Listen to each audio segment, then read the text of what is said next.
What is up, everybody? I am NerdRage36, back with another pickups video, and I got quite a variety of things, so let's just dig right into it.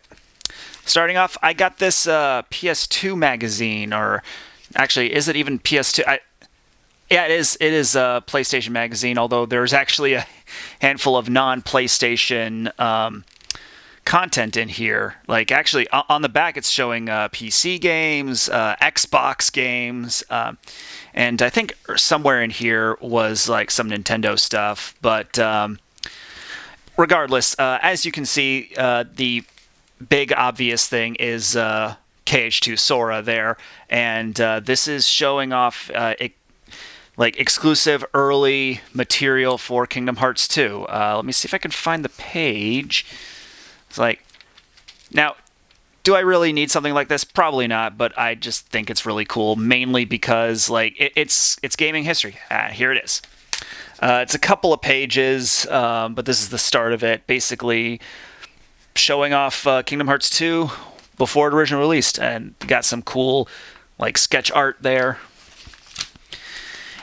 It's really, really cool. Honestly, I wasn't even sure like do I really need this? But I just thought it's neat, and it was pretty cheap too.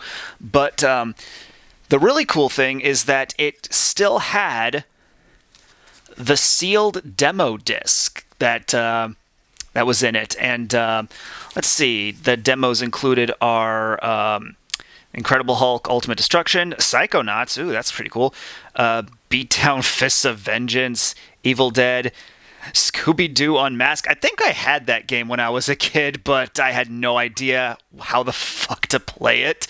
But the big one, the big demo for this disc in particular, hey Keith, you're really going to like this, because, I mean, you can probably see it on the disc, but the big demo is Mortal Kombat Shaolin Monks. I mean, buddy, you probably got a PAL PS2, so it probably won't work. But if you want me to send you this, by all means, I will. As long as you can get me some PAL exclusive stuff that I wouldn't mind adding to the collection. But yeah, just a random magazine. I thought it was pretty cool. Next up, Wario Land 2 for the original Game Boy. Now, the thing is, I actually also have the color enhanced edition of Wario Land 2. Only problem is it's got some damage to it, mostly on the label, but it is a little hard to overlook. So I'm probably going to end up replacing that at some point, but honestly, it is kind of cool seeing these dual releases like this, and I mean, it really doesn't matter, especially because like you could always use backups, and like if the damage done to my color enhanced edition is severe enough, then I've got this, and this is actually in really good condition too. So yeah, just adding to the collection, and possibly a backup if necessary. Next up, the Myst Strategy Guide, and I've actually been trying really hard to find an actual copy of Myst on the PS1. I think I brought it up when I got Shadowgate on NES, how the two are somewhat similar. I'm not entirely sure, but it was something that suddenly piqued my interest, mainly because actually, while I was in Washington a few weeks ago, I actually did find a copy of Myst on PS1, but the disc was not in the best condition. It was one of those, like, especially since I needed to get on a plane to take it home, it's like, if this thing doesn't actually work, then it's just going to be a huge waste. But it suddenly did kind of pique my interest in actually wanting to check out the series, and I found the strategy guide for the first game. Now, I know that strategy guides for puzzle games are kind of weird, because it's like, why would you want to spoil all the puzzles? And, I mean, sometimes puzzle games are a little too obscure, and like you spend hours trying to figure something out, and you do like, I guess what I'm trying to get to is I'd much rather look in this to figure out the answer to a puzzle I can't figure out than look it up online. it feels a little more legitimate.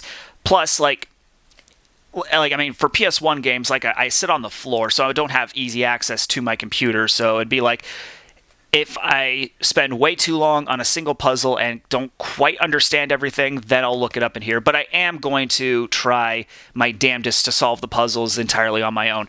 But on the flip side, something really cool. You might not be able to see it because it's. But I mean, you probably know what that is. It's a poster. Yeah. See that there? Yeah, it's a poster. It's a map of the island, and I think that's really, really cool, especially because the thing I've heard the most about the Myst series is the atmosphere and the mysterious. I mean, you see the island it's on the cover, and actually, yeah, there's a close-up of what the poster would look like, and I just think that's really cool. I don't know a ton about the Myst series as a whole, but I do know the one thing that is the most iconic part about it, aside from the FMV stuff, is the island setting, and it's just a really cool concept. And again, it's a series I'm a little interested in now that I've actually kind of peeked my nose in there, and yeah, just wanted to check it out. The poster is going to be really cool whenever I have space, and now I'm actively searching for a PS1 copy of Myst. Although, funnily enough, I did come across 2 very cheap copies of Myst 1 on Saturn. Maybe I should have gone with that, but I mean, PS1 is easier to save your progress in, so regardless. Next up, another strategy guide. Dragon Quest VIII. Yeah, you saw me get the game last year, and I mean, come on, RPGs, you always need strategy guides for RPGs, and this is really, really cool.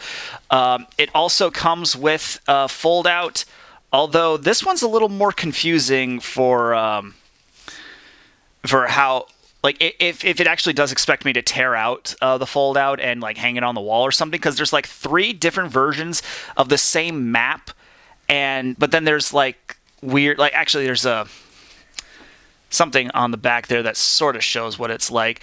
As you can see, there's weird other stuff that's different from the map itself. So why exactly it's designed that way, because it looks like I wouldn't actually be able to hang it up on the wall because it would just be weird. I don't know, but poster aside, this is a thick-ass strategy guide, and I am really looking forward to it. I'm looking at all the maps now, and this is pretty cool. I flipped to this random page. Got some tiger-looking dude. I have no idea what the heck that is.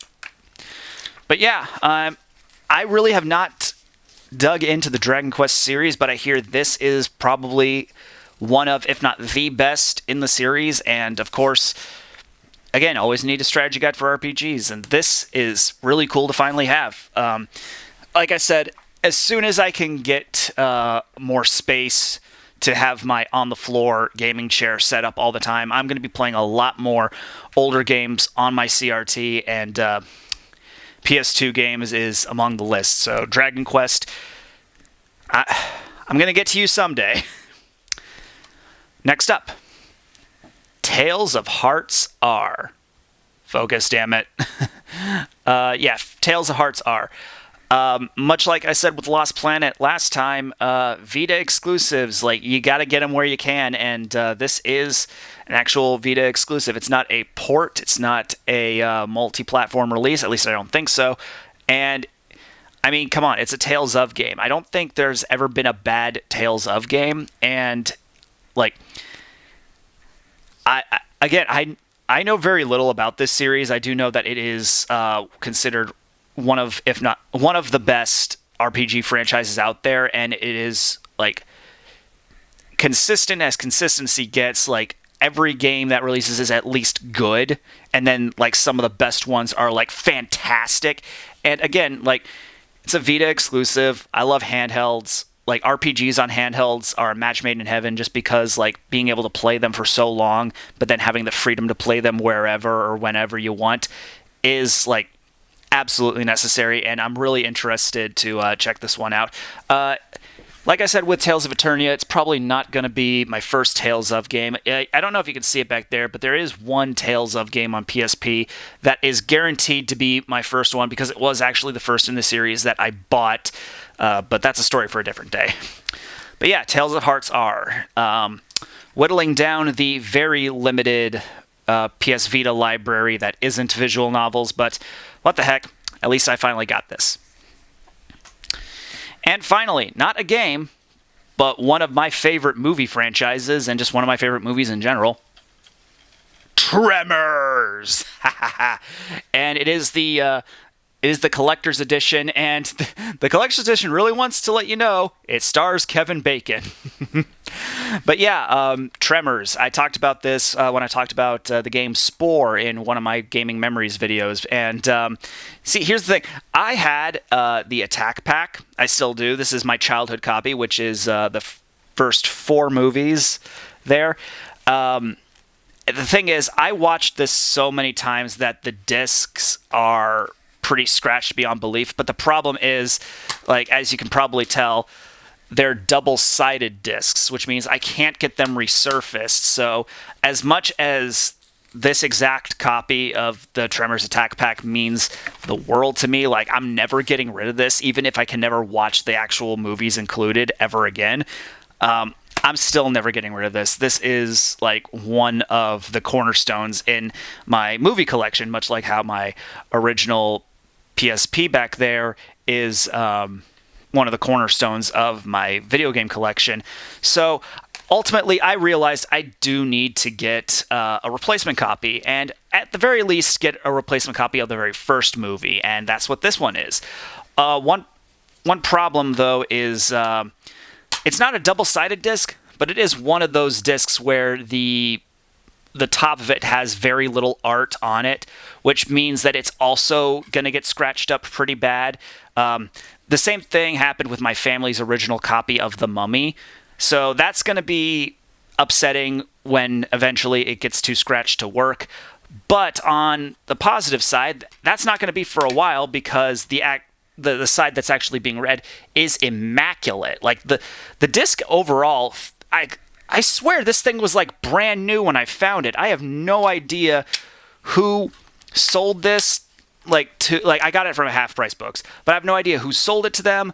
But man, either they never watched it or they just took amazing care of it, and I salute whoever that was. But yes, Tremors. Although I guess one positive thing to keeping this like on its own, and that's going to be the version I watch from now on. I can, if I ever meet Kevin Bacon or Michael Gross at a convention or something, I'm gonna get them to sign this. Even though, yeah, my initials are up there. My parents made me like write my initials on various games and movies that I brought with me to college my first semester. So, and that was a long time ago. So this probably ain't coming out, but hey, it's a part of my memory with it.